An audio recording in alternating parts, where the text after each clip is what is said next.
নমস্কার, আপনি শুনছেন কেটিভি বাংলা ডিজিটালের পডকাস্ট ফিশ আর আমি সুপ্রিয়া বলছি।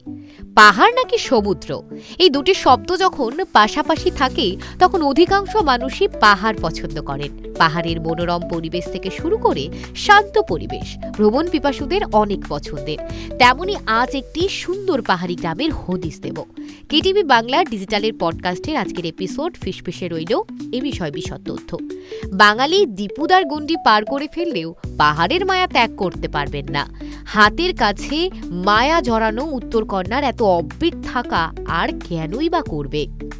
একটা সময় ছিল যখন গ্রীষ্মের ছুটি হোক বা পুজোর ছুটি, বাঙালি ছুটি দিত দার্জিলিংয়ে। তারপর দার্জিলিংয়ের কাছে মিরিক জনপ্রিয় হতে শুরু করলে এখন দার্জিলিং গেলেও অনেকে একটা রাত কাটিয়ে যান মিরিকে। কিন্তু অফবিট আর নেই এই মিরিক। কিন্তু মিরিক থেকে ঢিল ছোড়া দূরত্বে আছে তাবাকশি।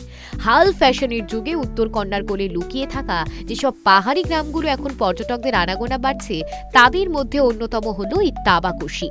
পূর্ব হিমালয়ের কোলে রাংভাং নদীর ওপর এক ঘুমন্ত গ্রাম তাবাকশি। ব্যস্ত আর ঘিঞ্জির তালিকায় নাম লেখানো মিরিক থেকে মাত্র 6 কিলোমিটার দূরত্বে লুকিয়ে রয়েছে তাবাকশি। এখন উত্তরবঙ্গের অন্যতম অফবিট ডেস্টিনেশনগুলোর মধ্যে এটিও একটি।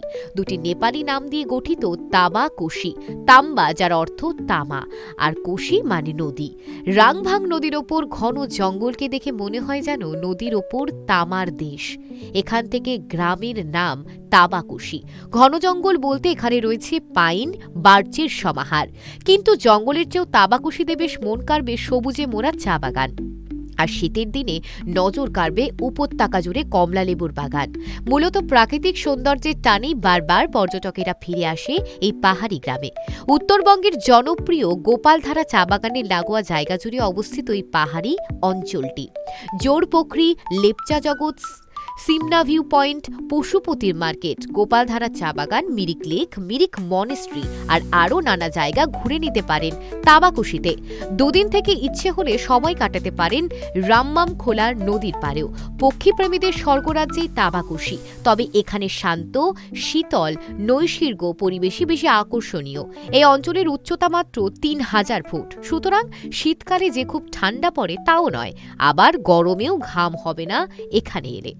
আপনাদের কেমন লাগছে কেটিভি বাংলা ডিজিটালের পডকাস্ট ফিশ? কমেন্ট বক্সে লিখতে ভুলবেন না এবং তার সঙ্গে এটাও জানান যে কি কি বিষয়ের ওপর পডকাস্ট শুনতে আপনিও আগ্রহী।